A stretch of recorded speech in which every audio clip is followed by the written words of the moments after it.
Hey, it's Ryan here, and in this video, I want to walk you through my vegan diet plan for fast weight loss. I lost all the weight I wanted to years ago now, but this is precisely the game plan I'd follow if I was starting from scratch tomorrow. So you can go to school on my mistakes, and I've built into this meal plan many of the things that I've learned about vegan nutrition over the last 10 years or so. And you can quite clearly see it's pretty obvious. We're not in my kitchen for this one, none of this fancy stuff. Oh, this is how I prepare my beans. Like there's enough of that recipe content on the internet.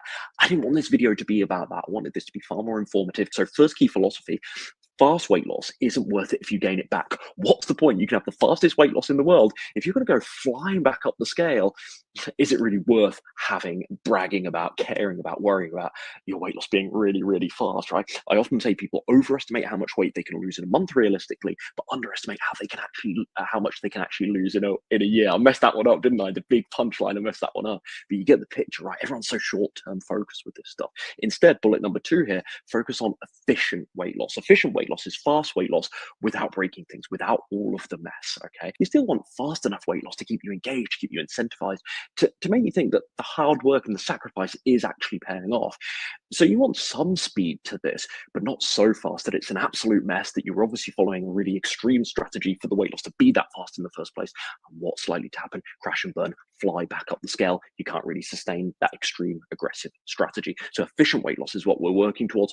And I would suggest ultimately for most of us, that's going to look like 1 to 2 pounds per week, which is a bit of a ballpark. It's slightly vague, but ditch that impatience thinking. If you're losing like 3 or 4 pounds per week consistently, I'm not talking about a one-off. I'm not talking about that first week of your diet. We all know that's the exception. But if you're losing 3 or 4 pounds consistently, it might well be a sign that your strategy is simply too aggressive.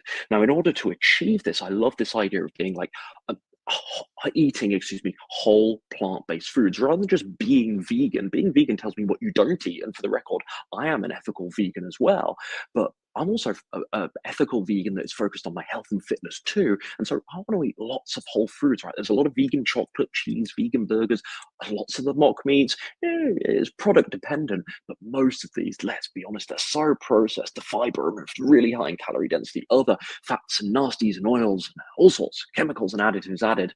Not really that good for us, are they? So we're focusing primarily here on whole plant foods, and that's going to be an incredible way of getting us in that all important, calorie deficit that we know is required for weight loss. And that's the final point here.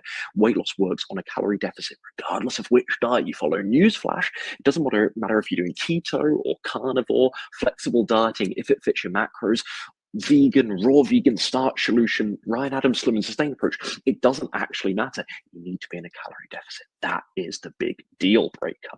There's lots of different ways to achieve a calorie deficit. I like my approach, but there are actually many ways to peel an orange. I'm going to walk you through mine today. 3 times meals. This meal plan is going to look like 3 times meals per day. So a standard breakfast, lunch, and dinner, and 1 to 2 snacks in between. That's the method that I like to follow. It seems to be what's practical for most of the clients that I work with. And if you happen to care, this is a bit advanced, but for many of you, not to sound patronizing, but many people, they're not at this stage yet. They don't need to worry about this all so much. But if you are curious, the macronutrient breakdown here is, roughly speaking, high carb, moderate protein, low but not no fat diet. That's a really important distinction away from some of the more high carb strands. I follow a high carb diet myself, but the more, let's say, the more extreme high carb diets under the plant-based umbrella, where any source of healthy fat, nuts, seeds, or overt, I should say, nuts, seeds, avocado, so on and so forth, tahini, these things are banned, right? That isn't my approach. I like a little bit of fat in the diet. I think it has many, many benefits. Third bullet here, there's no counting calories unless you actually have a reason to. Remember, the scale is feedback. If the scale is moving in the right direction at a sensible 1 to 2 pounds per rate per week, 1 to 2 pound loss, per week, then we know, all right, I'm onto a winning formula here. I'm certainly in a calorie deficit. So if you don't have a reason to count your calories, I argue that you don't necessarily need to. It can be useful at certain times, and we could talk about some of those later on. But for now, I'm going to say no counted calories to this particular plan. We're focused on practical, not pretentious meals, right? There are some amazing cookbooks out there, amazing recipes on the internet. Are they all that practical? Are they all that sustainable to eat day in, day out? They might be fancy stuff once in a while, fair enough. I don't want to seem like I'm a recipe basher. I think they have their place. But I've always been, as you can see on the final bullet here, I've always been someone that prefers like plate templates, meal plans, like bowl components, than these elaborate fancy, even if they taste amazing, recipes that they take like an hour and 20 minutes in the kitchen to make. That's never going to last. I'm all about sustainability. I'm all about practicality. I'm all about what's realistic, because I've worked with over 500 vegans and plant-based dieters over the last half decade. This is something that is absolutely a deal breaker. You need simplicity or you ain't going to stick to this, in my opinion. So breakfast options, let's actually, enough dilly-dallying, right? Let's actually get into the heart of this. By the way, guys, it's 11 p.m. here, so that's probably why lighting's quite terrible here. I probably look around my eyes like it's 11 p.m., so bear with me here. But breakfast, I'm going to give you 3 options for breakfast, lunch, dinner, and a couple more for snacks as well. So let's run through them very quickly here, but you can pause anytime, so I don't need to necessarily explain these too much. I suppose you can pause and take notes anytime. Oatmeal bowl, one of my favorites. That's actually what's pictured, by the way. You can't see the oats buried in all the goodies below all the other goodness, but let me walk you through it. Rolled oats, steel cut oats are fine as well. Rolled oats, berries of choice. Then I like, for our omegas, I like either walnuts, flax, chia. You can also add hemp. Hemp seeds are great as well. I just couldn't fit everything, all the bits of text on here. I just went with the ones that tend to be most popular. So walnuts, plus almond milk. I've seen almond milk great, so it can be great. There's milks that I use regularly, but this is a very weight loss focused video, and almond milk, as many of you know, is actually tends to be the lowest in caloric density out of all the plant milks.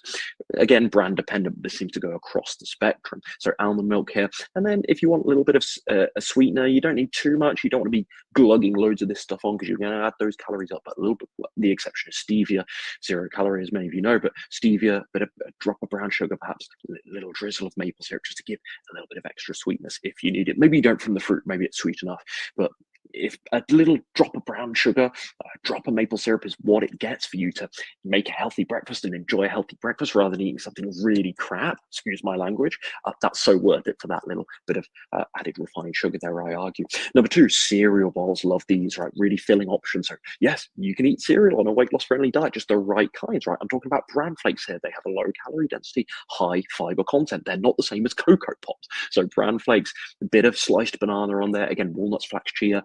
You can see the template here, right? Almond milk, and then that little bit of sweetener to finish. Thirdly, I'll give you a bit more of something fancy, but it's not fancy, is it? It's still pretty simple, but something maybe that's more appropriate for weekends that you can throw together, something a little different. This is a really high protein option for you gym goers out there. This might be more useful to you. Some firm tofu, extra firm tofu will be fine as well, plus bell peppers, spinach, mushrooms. This is a lovely tofu scramble. Seasonings I like on mine. You can play with this. You can add turmeric as well. I haven't covered this here. That's a popular one, tofu scramble. But nooch, salt, paprika, hot sauce, salsa. Sometimes I'll add a little bit of whole wheat toast on this for carbohydrate source, maybe a little bit of extra avocado with it. But there's 3 really delicious breakfast options there. And again, you'll see here, especially as we go into the lunches, like simplicity. Like, I wasn't joking when I said practical, not pretentious. That's such a big MO for me. It's so part of my philosophy here after all my years, not only living this myself and knowing that it's really important to me, but then working with my clients, of course. Number 1, sandwiches. Again, yes, you can eat bread. Oh my goodness, you can eat bread. And this is where kind of my approach might differ slightly from other plant-based diet teachers. No disrespect to them. I just think some of those processed but still healthy carbohydrate sources, like some breads, cereals, bran flakes, pastas, noodles, etc., I think they still have a place on healthy and weight loss friendly diets. Some are better than others, and I also want you to use whole food alternatives. I want you to have other whole food carbohydrate sources, not just bread all the time, but I think these can certainly be part of a healthy, balanced, as I say, weight loss friendly diet. So sandwiches, 2 slices, rule of thumb here, whole wheat bread, hummus, half an avocado, any veggies you want, frankly, but just to give a couple of, sort of home winners, tomatoes, lettuce, cucumber, shredded carrot, maybe some sliced beet, etc. Cucumber, I think I said that already, etc., etc. Number 2, simple bowls. I love this formula because it's so versatile. Whole grain, so you could do quinoa, you could do barley, you could do brown rice. Options are endless, plus half a can of beans or an equivalent amount of tofu. That's probably going to look like maybe 150, 200 grams of tofu, depending on what you might need. We'll come to that because that's a bit of an elephant in the room as I'm walking about this stuff. Like, what about portion sizes, Ryan? You told 2 slices of bread on the previous option, but you haven't given me portions for everything. We'll come to that because it's a really good question if that's what you're thinking. But yeah, so beans, tofu, loads of veg, right? And fat source of choice. So avocado, tahini, hummus, therefore the tahini in the hummus. And I'm going to give you my hummus recipe, so stay tuned on the next slide, actually, or a cashew-based sauce.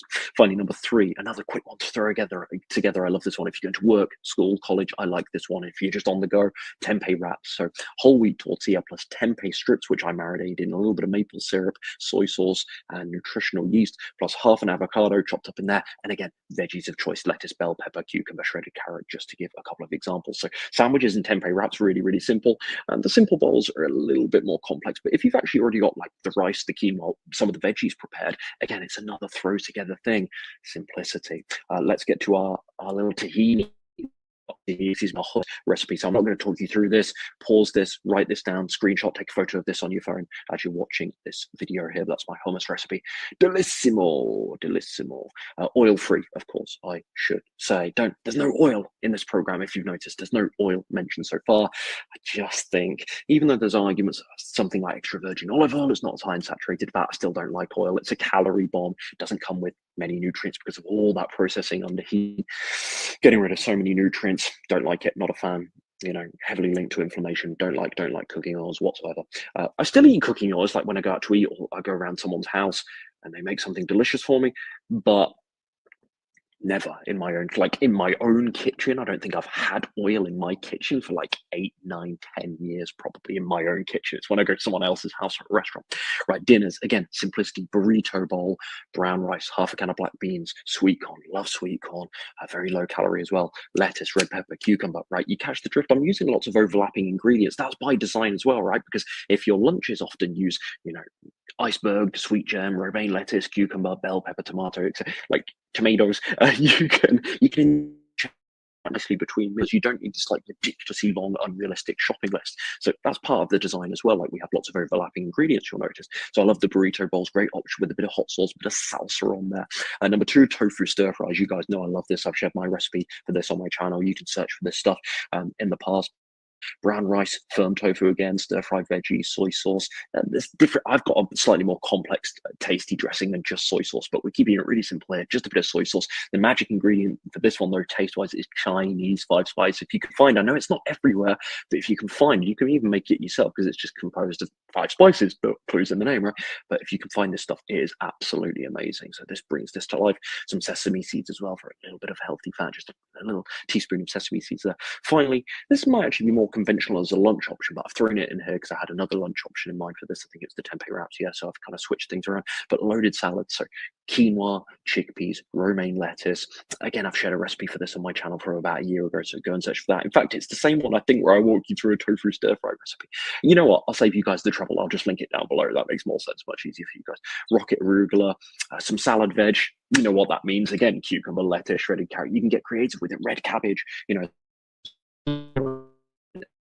that's what I love about like the bowls I shared.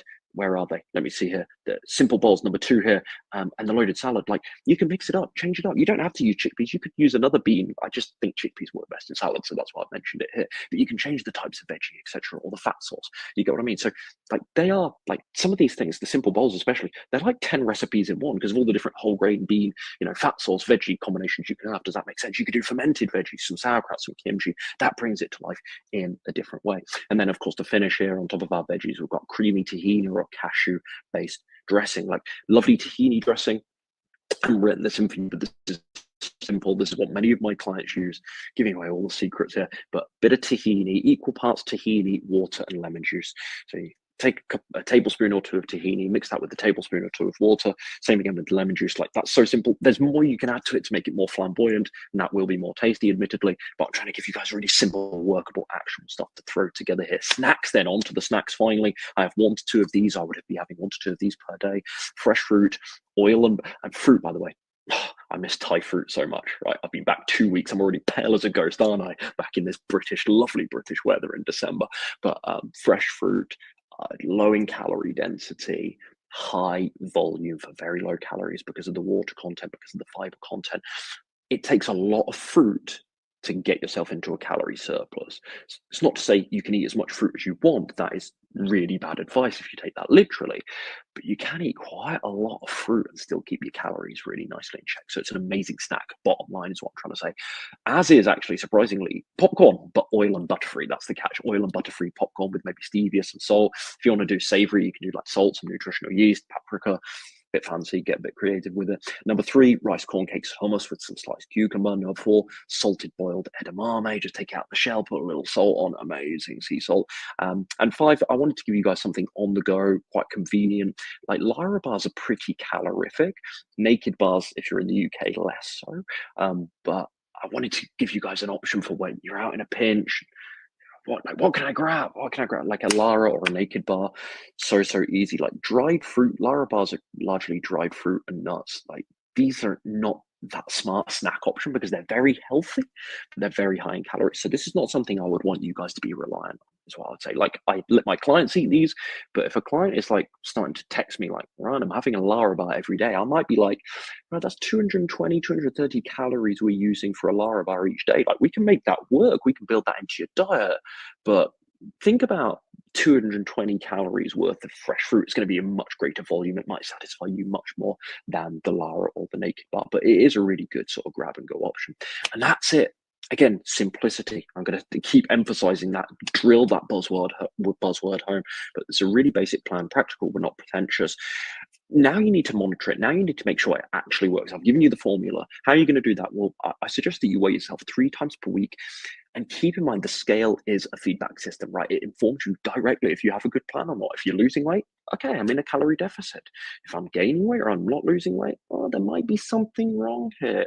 If you're not losing weight, plan to reduce your calories ever so slightly, just ever so slightly. People like siphon off loads of calories from the diet, start doing a juice fast or some crazy detox thing, start going to the gym and do spinning classes every night where they burn 500 calories. Like that stuff is way too aggressive. Bullet number 3, I mentioned, I'll come back to this. I can't advise on portion sizes, frankly, because they are relative and they need personalization to the individual, right? And that's a benefit of working with me one-on-one. I'm not just trying to sell you stuff. I'm just being honest. Like I would feel very uncomfortable. It would be really ill-advised of me to sit here and give you advice on portion sizes when maybe 500, 1,000, 1,500 people are eventually going to watch this video, and for me to just give like a one-size-fits-all portion size, that is absolutely ludicrous. I cannot in good conscience do that as a coach. So just use this as a framework. You will need to pivot and adjust, but again, scale is feedback.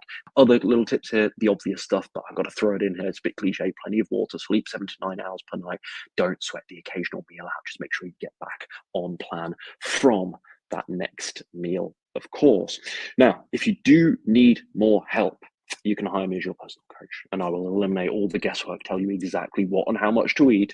I can finally give you clarity on those portion sizes. I'll tell you exactly what to do for exercise, show you how to do it, and I'll hold your hand accountable every step of the way so that you can actually guarantee that you stick to it this time. Because everyone can start a new diet. Can they actually stick to it? That's the question.